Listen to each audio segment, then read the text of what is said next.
Welcome. Thank you for choosing to listen to this Spirit-filled word by David Antwi. When you catch a word, you have caught God. May you catch a word today that will cause God to change your story. Be blessed. Last Sunday, I spoke about 2 Peter, and we are continuing from where I left off. 2 Peter chapter 2, and I would like to read the text and afterwards explain the text. 2 Peter chapter 2, because of my time, I'll read from the verse 9 all the way to the end. Verse 9 says that the Lord knows how to deliver the godly out of temptation and to reserve the unjust unto the day of judgment to be punished. But chiefly, them that walk after the flesh in the lust of uncleanness and despise government.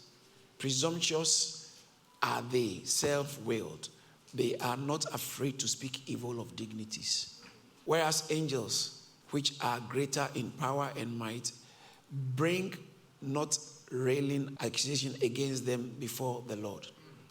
But these, as natural brute beasts, made to be taken and destroyed, speak evil of the things that they understand not, and shall utterly perish in their own corruption, and shall receive the reward of unrighteousness, as they that count it pleasure to riot in the daylight.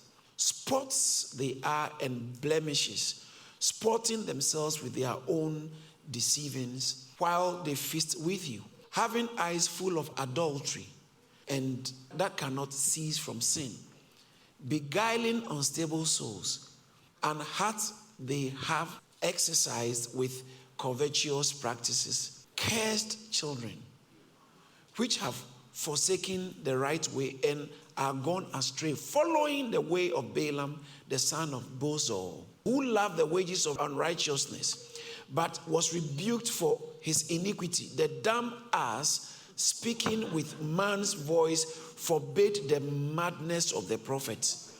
These are wells without water, clouds that are carried with tempests, to whom the mist of darkness is reserved forever. For when they speak great swelling words of vanity, they are lured through the lust of the flesh, through much wantonness. Those that were clean escaped from them who live in error. While they promise them liberty, they themselves are servants of corruption. For of whom a man is overcome, of the same is he brought in bondage. For if after they have escaped the pollutions of the world, through the knowledge of the Lord and Savior Jesus Christ, they are again entangled therein and overcome, the latter end is worse with them than the beginning. For it had been better for them not to have known the way of righteousness, than after they had known it, to turn from the holy commandments delivered unto them.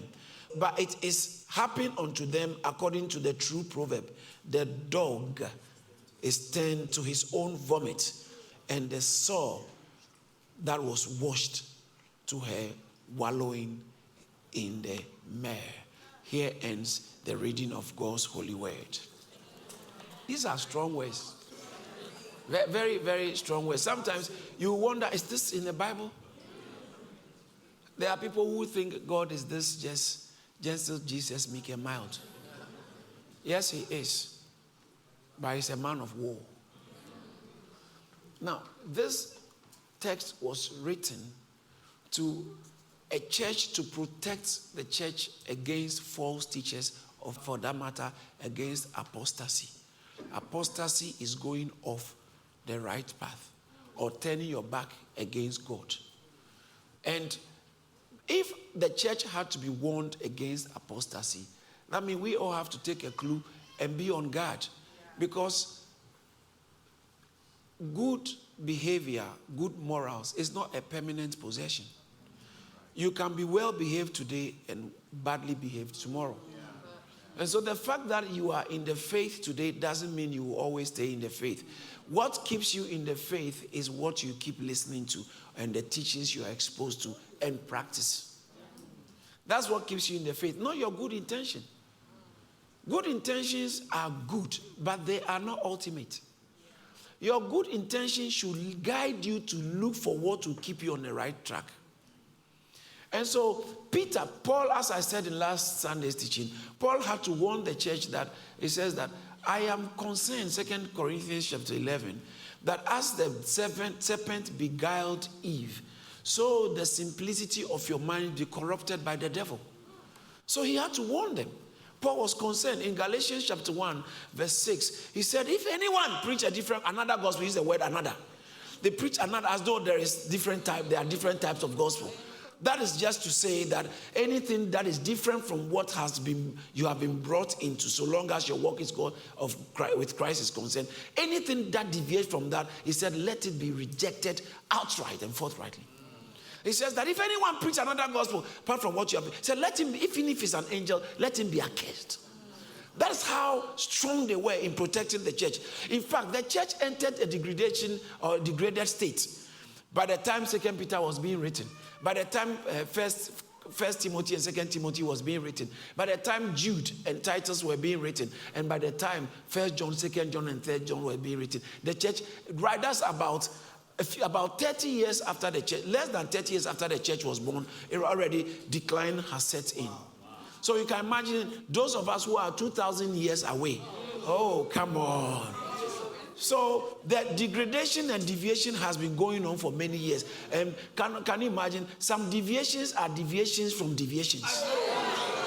So if you can imagine by now, people have deviated from the original deviations, and those who deviated from the original deviated have others who have deviated from them, and the deviation upon deviation upon deviation ends in a stinking apostasy. So there are people, watch this, there are people who will be practicing religion in the name of Christianity who are far from Christianity. Very far from the first century Christianity. The Christianity that was passed on to us, there are people who are practicing something that is very different, to the extent that if Peter comes and said, they tell him this is church, Peter said, what this? Is it a church? No, what? No, listen, that's not church. Deviated. That is why yesterday I was teaching at Bristol, Built to Last. What causes the church? The church has been through all kinds of attacks, but the church has lasted. I'm talking about the true church. A large part of what looks like church in our generation is not actually true church. That is why Jesus said there are many. Say many. Many. In Matthew chapter 7 verse 13, he says that the way that leads to damnation, many there be that be on that road. Yeah. And he says that the way that leads to eternal life, a few. Many, say many. Many. And in the same text, Jesus continues to talk about many in the verse 22. So that same many are the many Jesus spoke about in the verse 22. Many will say to me in that day, Lord, Lord, have we not prophesied in your name? And in thy name have we not cast out devils? And in thy name done many wondrous works? And he said, I will say to the many who are practicing religion. This many is not talking about masses. It's talking about many religious people. Yeah. Because these people are, verse 22, these people are religious people. In fact, they are supposedly Christians. Because we have done these things in your name. Not in the name of some other religious leader. In your name. Yeah. And he said, many, not a few. Many shall say, we have done these things in your name. And I will say to them, away from me, I don't know you. Jesus said, I don't know in that day. He said, away, then I will then will I profess unto them. I never. Who are you? Who are you? Like sometimes somebody, a father dies, and then when they meet, then they tell somebody can say, I'm also a family member. My mother told me he's my father. They never knew you. They never knew you are coming to share in the inheritance. No, they never knew you. Jesus said, who is this? You know, there are times that someone would go to their father with their daughter or son and said, the father said, who is the one for? Oh, that's your last one. Yeah. Oh, sorry. I didn't know. Jesus said, I will say, who are you? I never knew you.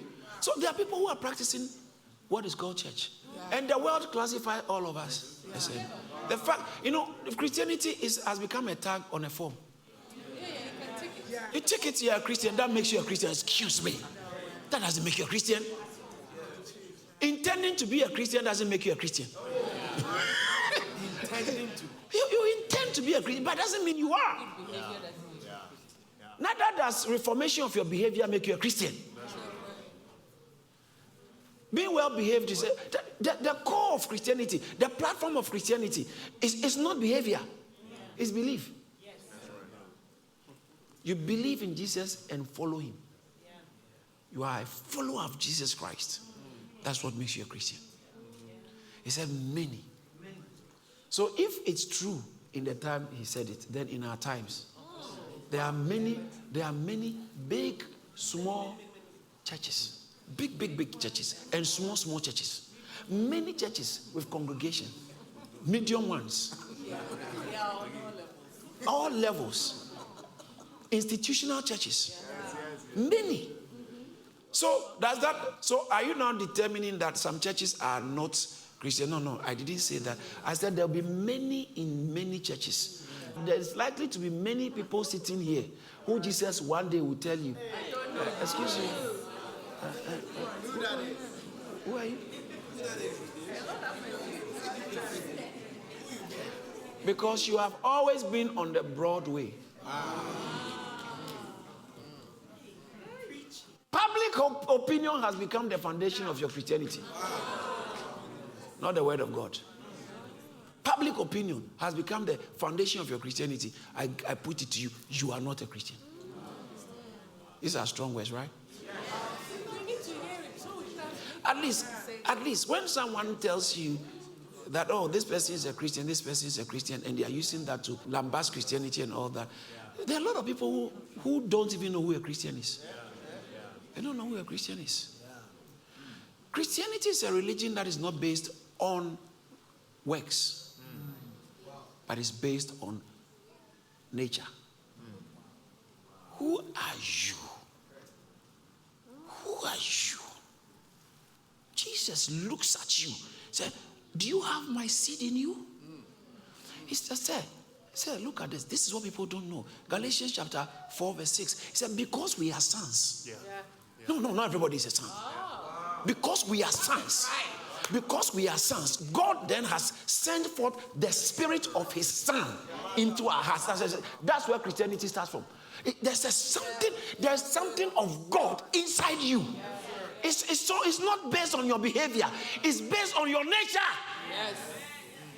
Something of God that has entered you. Because we are sons, God has sent forth the spirit of his son into our heart. That's why you struggle to sin. That's why you feel so uncomfortable with sin.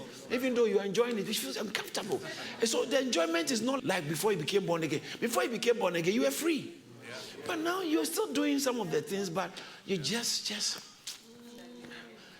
finish and you cry. You finish and you say, what is wrong with me? Am I a hypocrite? I don't like this. Yeah, that's good. That shows that something else has entered you. It's not a matter of conscience. It's a matter of nature. Nature. If you give me paper to eat, I just can't eat. It's not. No, you can't eat it. Nature. There are children who are born in this country, pure British, born and bred, but their parents are from somewhere, and they still have the taste for the natural food where their parents come from. The thing is a nature. It's nature. It's nature. It's a DNA thing. It's just like, So Paul had to warn the church, Peter had to warn the church, John had to warn the church against degradation. And what causes much degradation? First of all, the heart of human beings are wrong this way. So what can protect the church from degradation is the sound teaching. However, what can facilitate and accelerate the degradation of a church is false teaching. False teaching.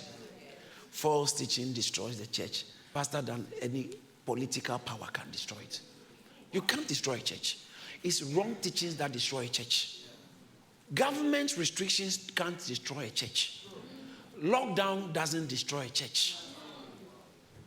Jesus said, upon this rock I'll build my church, and the gates of hell cannot prevail against the church.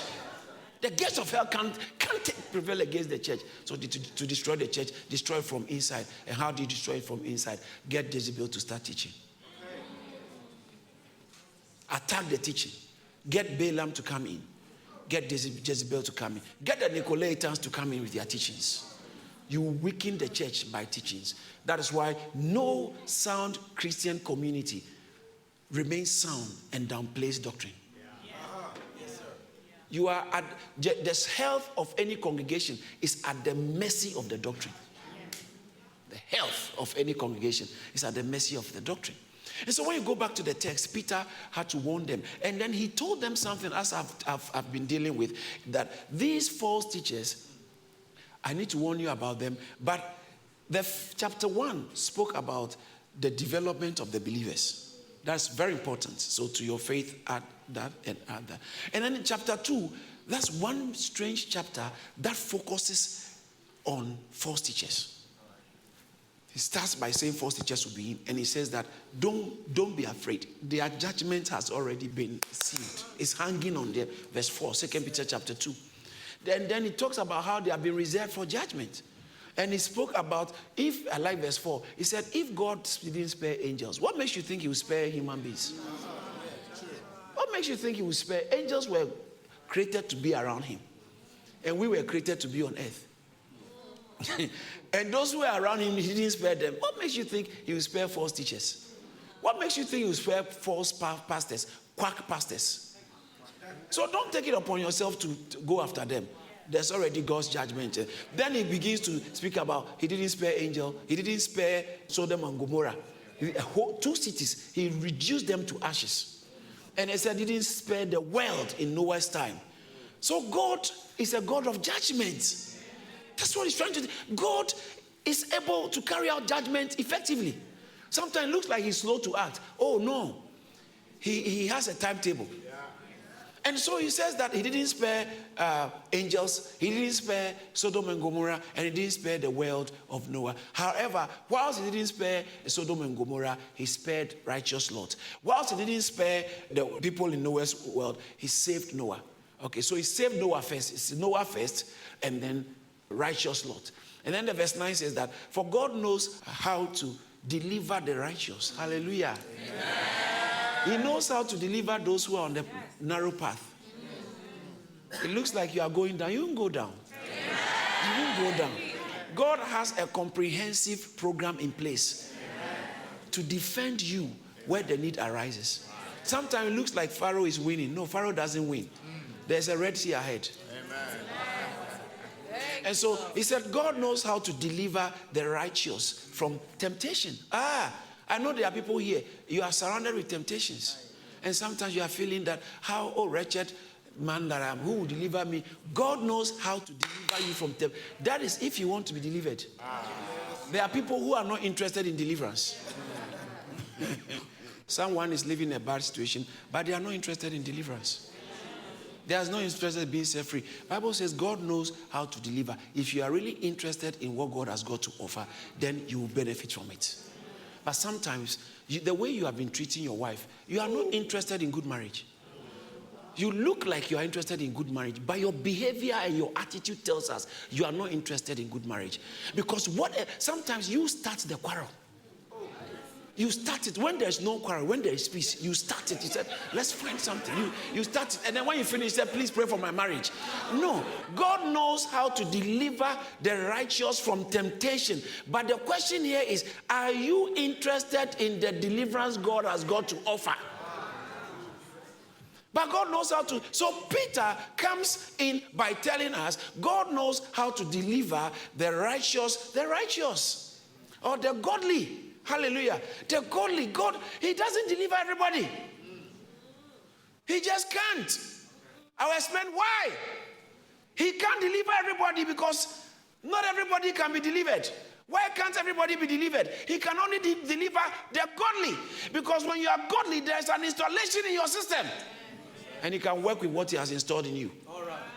Knows how to deliver the godly. But that's not the end of the story. He said God knows how to deliver the godly out of temptation. And to reserve, that's interesting, reserve the unjust unto The day. There is not a day. The day. There is a particular day. The day of judgment. Reserved. The next verse. That's interesting. But chiefly. He's reserving some people. He says especially. Let's look at the New King James. Might be helpful. Especially those who. So some people, these false teachers and their cohorts have been reserved for a day of judgment. To be punished. They have been reserved. But he says that especially, those who walk according to the flesh in the lust of uncleanness. Two categories of what they do. They walk according to the flesh in the lust of uncleanness and despise authority. Authority, the way you handle authority can bring God's attention on you in an unfavorable way or favorable way. This is interesting. He goes on to say that they have been reserved for punishment, especially those who live. Look at let's go to the, which version should I even use to try? Okay, let's go to the Amplified. And particularly, so reservation for judgment, for punishment is there, but especially, particularly those who walk after the flesh and indulge in the lust of polluting passions. You see, that seems very complex. King James, or one of the versions, uses lasciviousness or lasciviousness, inordinate passions. And here it says, watch this, in the lust of polluting passions. We all have lust, and what you are supposed to do is not to live based on your lust. But these people don't just live based on the lust, but the lust of polluting, twisted passions, skewed passions, perverted passions, passions that are unnatural. It's twisted passion. It's twisted passion. They live further.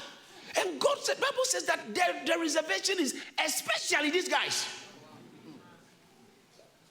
I just want to take my time for you to think about it. Human beings with twisted passions. And it can happen to anybody, any of us.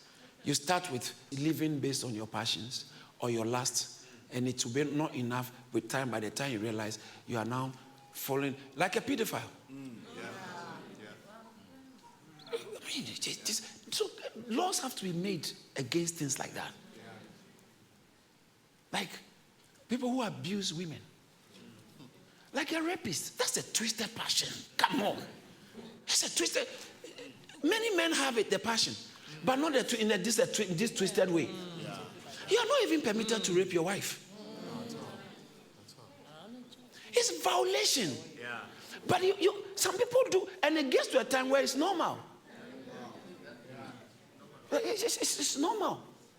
But these are twisted passions. And God put people who pursue twisted passion together with those who defile authority. And our generation is not innocent from this kind of what I'm talking about. I was shocked some time ago when I saw where somebody was talking to a prime minister of the great United Kingdom.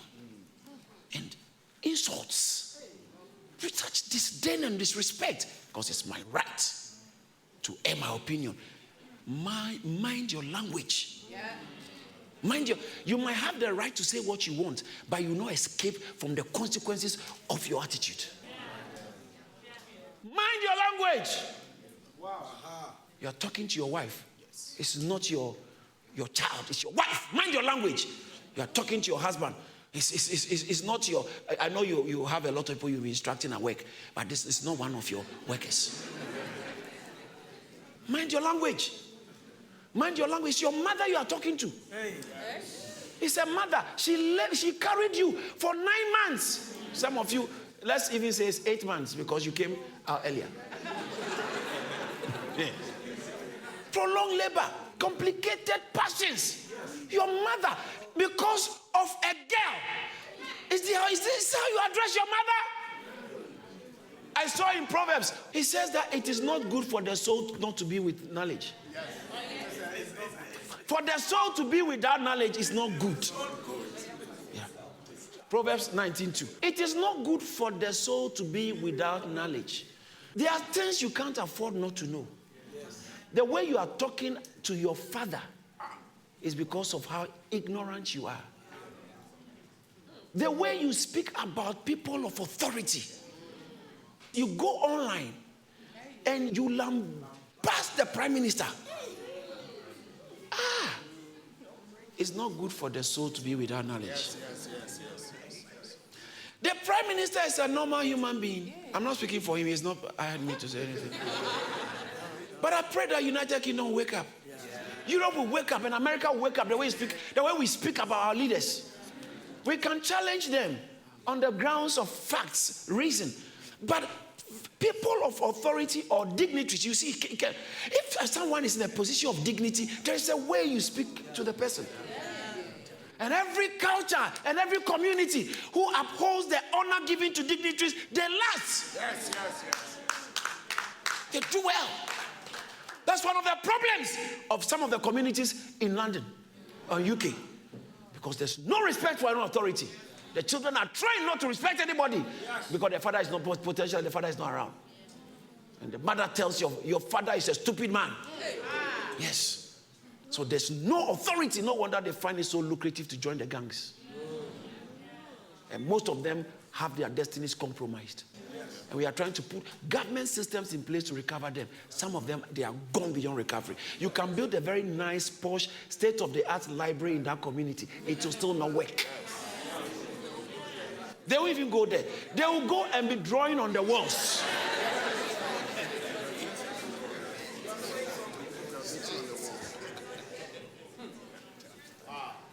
Going back to the inordinate passions, amplified. Let's look at the amplified again.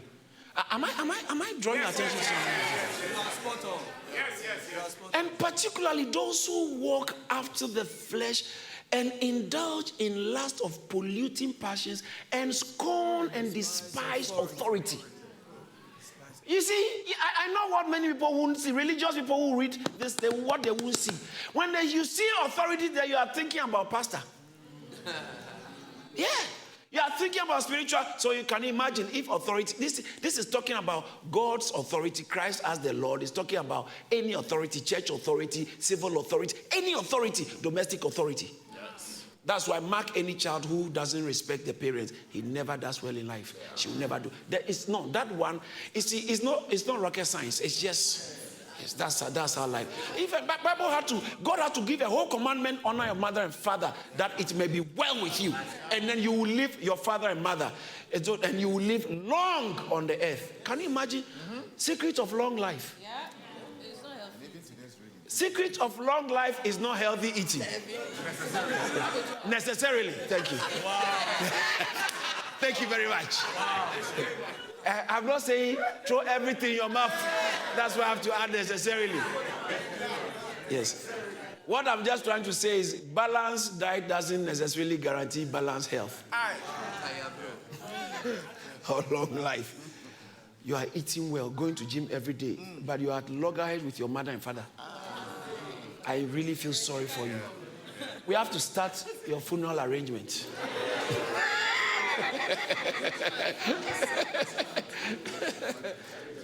But my mother is a witch. My father is a wicked man. Don't change the order. The way your mother is a witch, you should have given birth to her. But she gave birth to you. And you can't deny how much you look like her.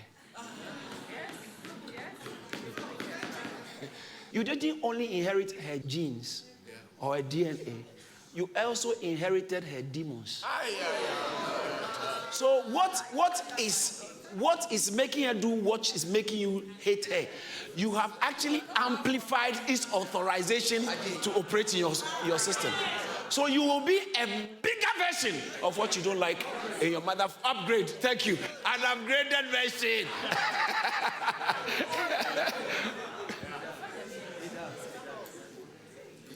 Amplified.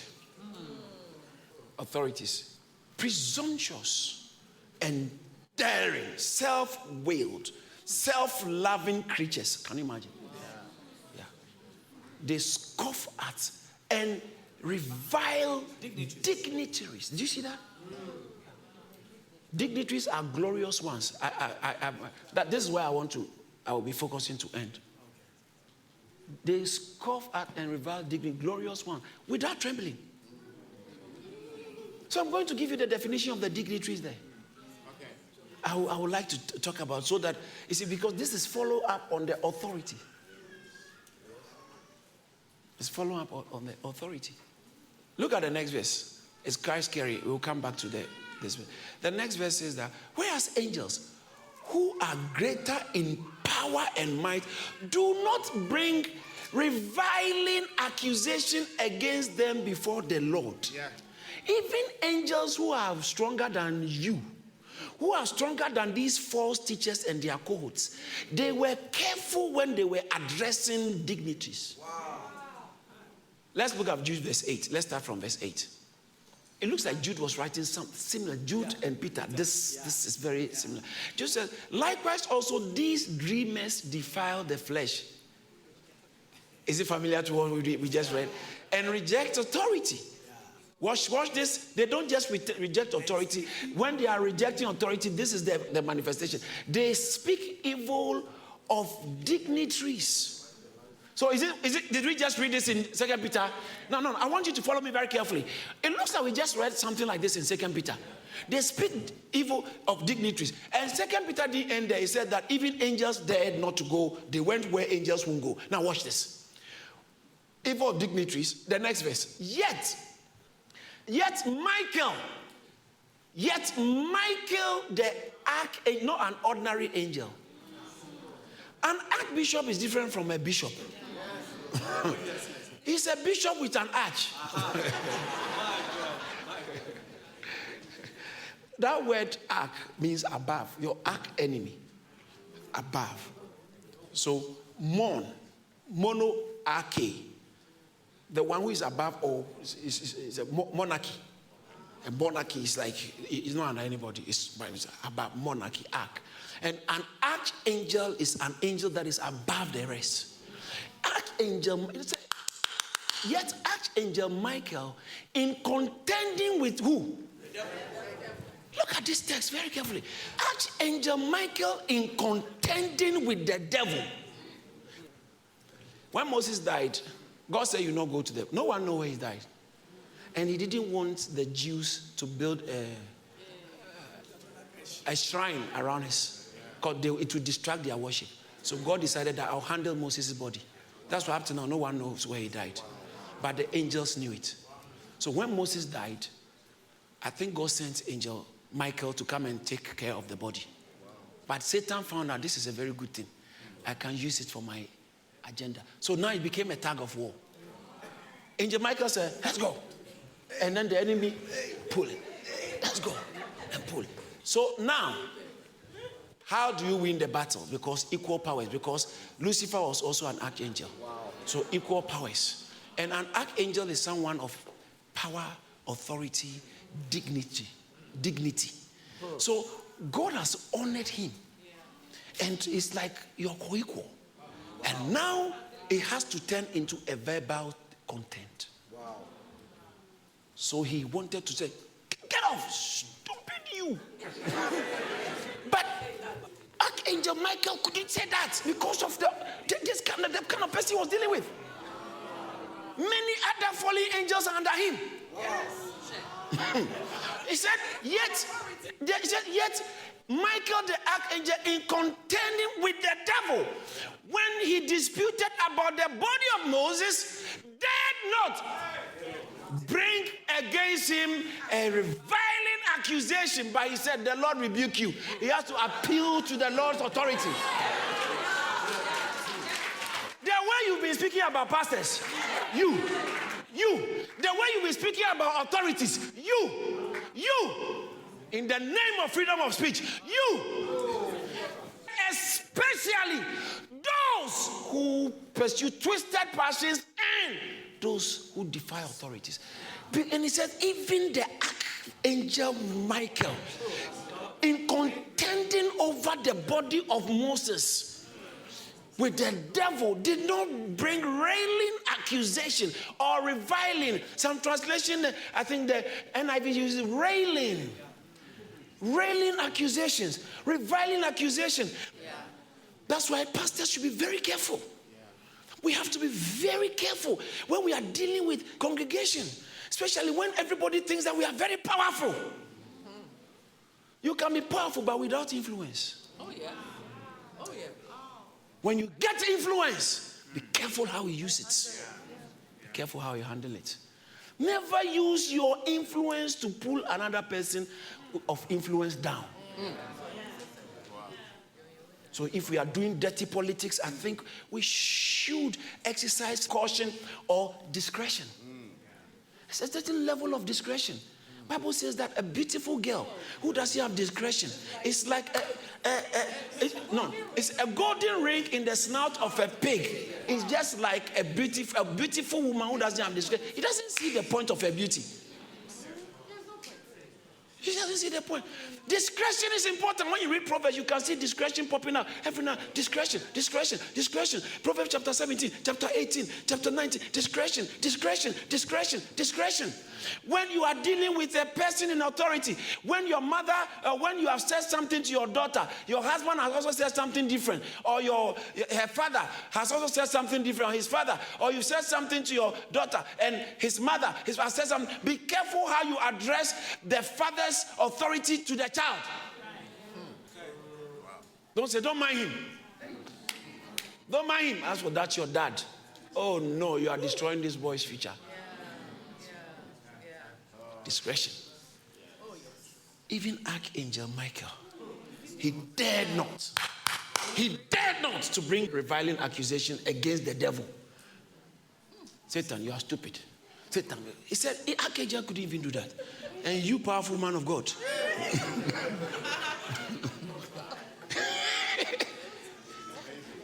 If you've not been reading your Bible. So, but said, instead of now verbal contention, he held himself back and used the Lord's name to rebuke him, because he wouldn't rebuke another authority. And he said, these false teachers, these are what they do. And their cohorts, they disrespect authority. They say whatever they want to say, because Facebook said, what's on your mind? So they say it on your mind. Me, I will say it. I will say, mind your language. Mind your language. You pay for it. Jesus said, you give an account for every careless word. Matthew chapter 12, verse 36 or so. Yeah. He said, everybody. But I said to you, this is Jesus. But I said to you, for every idle word men may speak, they will give account. It's an idle. You didn't mean it. But it was a loose talk. They will give an account on the day of judgment. You see the day of judgment? Yeah. The day of judgment. The day of judgment, things that have been said is going to be brought up. That comment you pass. Sometimes, let's listen. Sometimes you know something about somebody, but this is a dignitary. This is an exalted one. Yeah. That's what dignitary means. An exalted one. It's supposed to carry honor. And you go close, you saw dishonorable behavior. And you want to talk about it. It's in your head. You have to be careful. That's right. Because you are talking about an exalted one. That's right. A person in authority. That's right. One of the things that has actually helped United Kingdom, really, is the way we handle the Queen. Yes. If I was telling some people, if she was in Africa, they will call her Mama Liz. Malizi.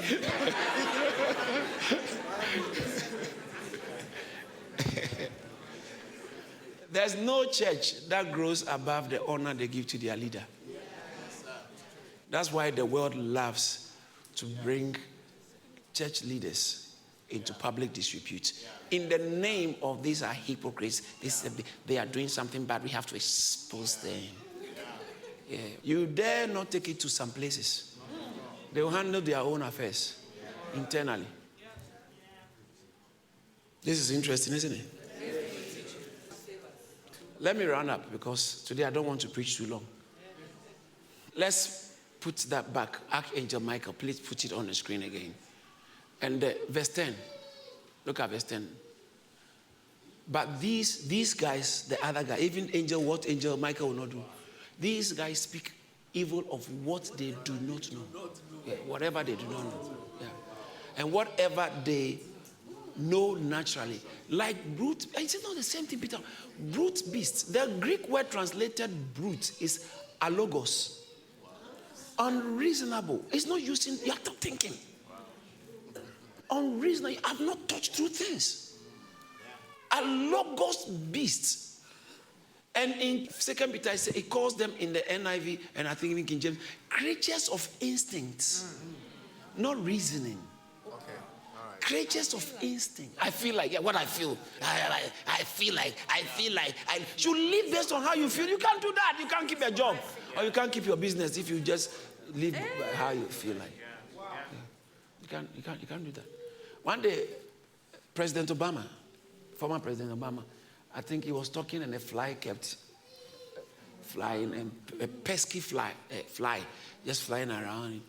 And then I think he managed to hit the fly. The journalist said, "You are killing a fly, how? This is a cruel..." I don't know what has happened to our world. We are becoming so unreasonable in our accusations against others. That's why Jesus, they brought a woman caught in adultery. Verse 4 of Luke, John chapter 8. He said, the Bible says that they said she was caught in the not the act, the very act.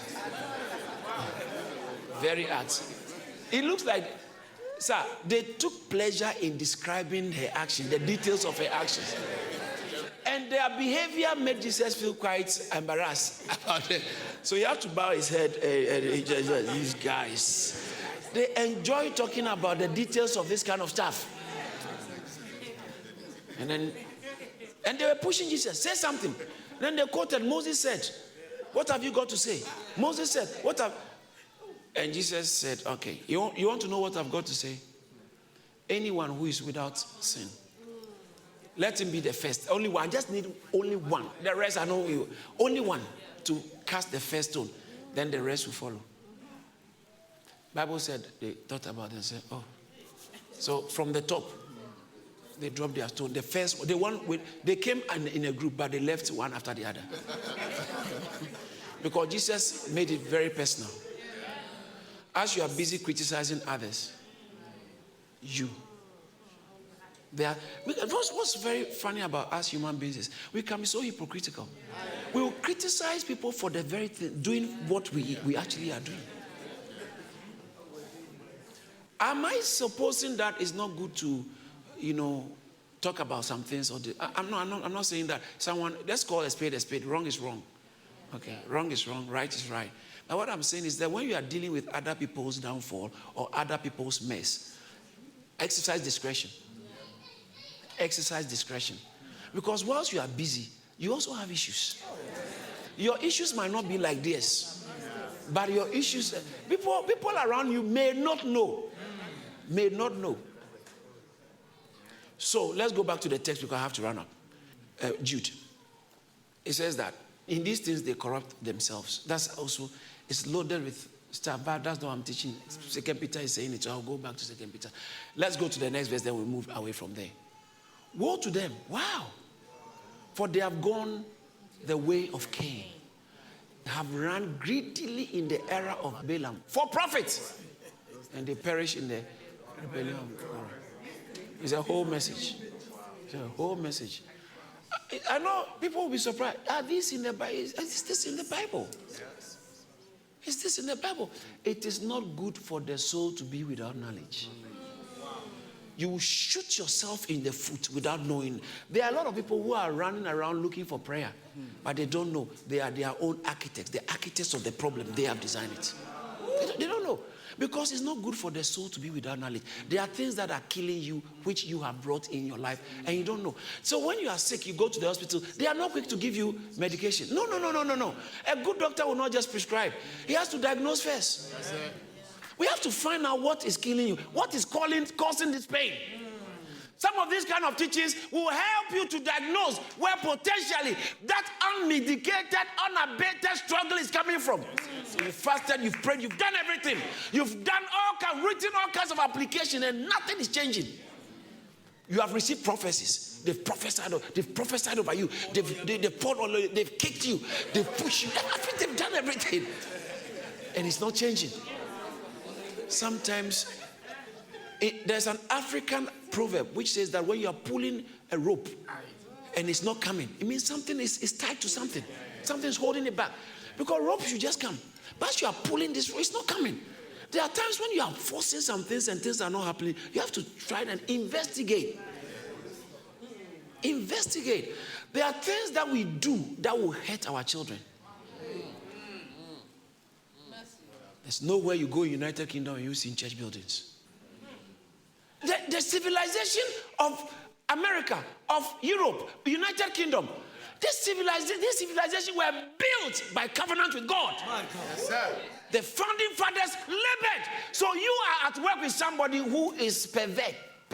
You don't like them and you think God will judge them. But their grandfather, your grandfather is a murderer. And today you are in church. And so you think somebody deserves judgment and they are still prospering above you. Something is underwriting their promotion and their progress. Something bigger than you can see. Kharis is not where we are because we preach good. Sometimes our preaching, I'm wondering what is so unique, even though it's good. It's not because we meet in a place like this. Very soon we'll stop meeting in a place like this. Because God is going to give us a permanent place. It's not because of that. I've discovered some secrets in life. The secrets of honoring people ahead of us. I have this insatiable desire to give respect to people who are older. I just love showing respect to people who are older. These things are important. So something might be biting you and you don't know where it's coming from. So this is the essence of some of these teachings. It helps draw your attention to what potentially might be hurting you. Yes. Which you are not aware of because it might not be so open and obvious. It might not be open. Some people say, I don't believe it. Wait till they start biting you. Yes. And do your analysis. Do your research. Look at people with similar traits or people who have done some of these things and look at the outcome of their lives. Do a research. You can embark on a doctoral program on it. And you'll be shocked at how these things work. A man who has abused his wife and family will never have a peaceful death. No, it doesn't happen. Even if a plane is crashing and you are dying, it is going to die in a plane crash. The plane will come, everybody will finish that, he will not die. And the engine will come and land on his neck. I mean, it will be a very painful death. Painful death. Painful. And he will stay there for days without dying. Just when they come and rescue him, they get him to hospital. Yeah, painful. You can't die ordinary when you do some things. You can't die ordinary. It said judgment is reserved for such people. That is why if you're working with God, don't get yourself busy, wonder about what this guy is doing. Judgment must come. Leave it. There's a judgment waiting. Judgment waiting. Judgment waiting. He said, let me go. He said, these people, let me finish on this. These people speak, first of all, twisted passions. When you read Ephesians chapter 4 verse 19, it talks about how they've gone past feelings.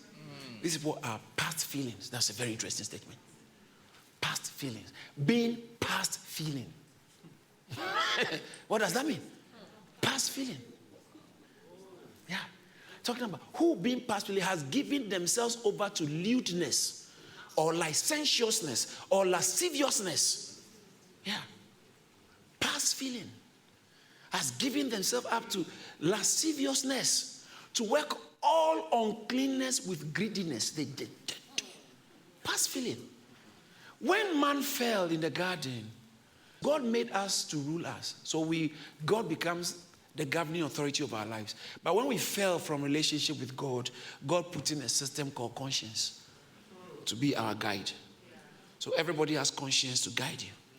Now, past feeling means that to go against the conscience.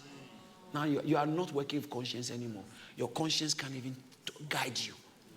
Your conscience is saying something, but you still don't care. You will do something anyway with impunity. You've gone past feeling. In 1 Timothy chapter 4, verse 2, it says that they have seared conscience. Seared conscience. Speaking lies in hypocrisy, having their own conscience seared with hot iron. Past feelings. The way you are behaving with these twisted passions, you've gone too far. That's what you're saying. These people go so far. So far. Passions. Passions that normal human beings shouldn't pursue because they have rejected God. Now that's what they begin to celebrate. Next week I'll speak about 5 things the Bible said they are like. They carouse in broad daylight, doing things that are obscene, but they are proud of it, and they are doing it in broad daylight. It's like a woman walking bare chest, and a grown woman, not a child, bare chest in town, and can't be bothered. Said, it's my life, leave me alone. In UK, I think the police will arrest you. But we have to pray for UK because very soon, because for the sake of climate, we might. Yeah. Things begin to change. So then we see, let me add this. I said something about this civilization of the West. The Western civilization was born by godly men or godliness. Even though many will be also will infiltrate the system, but God. The sign that God has reigned and ruled in these civilizations is going to go to the communities. Some of these church buildings are magnificent. So expensive. They spend so much to do this for God. And the vicarages, some of them are huge. The bishops were very... What? And they were investing lives to spread the gospel to Africa, China, India. William Carey them. These people have labored. And look at William Booth. I love William and Catherine Booth, Salvation Army. Ooh, people have labored. They have labored. John Wesley, they have labored. You might not know. Maybe your boss, your chief executive might be John Wesley's great-great-grandchild. And you don't understand why they are prosperous. And he said, I don't do church. Don't judge them. Yeah, we pray that they will all recover. But don't take it for granted. Now, many of the Western conscience is underpinned by biblical Judeo-Christian philosophy. So all this human rights thing is underpinned. That's where it starts from. That's where it starts from. Now, the problem is we are jettisoning the Christian roots. We don't want anything to do with the Bible. And now let's follow what is reasonable. Meanwhile, our philosophy was birthed from Christian ideologies. Now, if we reject the God who gave rise, who gave birth to our morals, we will now take our morals off far left. Because the minds have corrupted, so now our definitions become warped. We define things differently. And we are happy with these definitions. And the things that will pull us down, we begin to rejoice. Hey, yo, this is good for us. This is good, but that's what's going to destroy us. We begin to celebrate what will pull us down. That's why all of us must be careful. Even the church, we must be careful. Let us not deviate. Time will not permit it to go any further. I have to stop now. I hope you receive something. Thank you for listening to this message by David Entry. When God speaks, works show, and the works will surely show in your life. To hear more from David Entry, follow him on Facebook, Instagram, Twitter, LinkedIn, and subscribe to Kharis Church on YouTube. Don't forget to share and subscribe to our podcast so you're always up to date. Be blessed.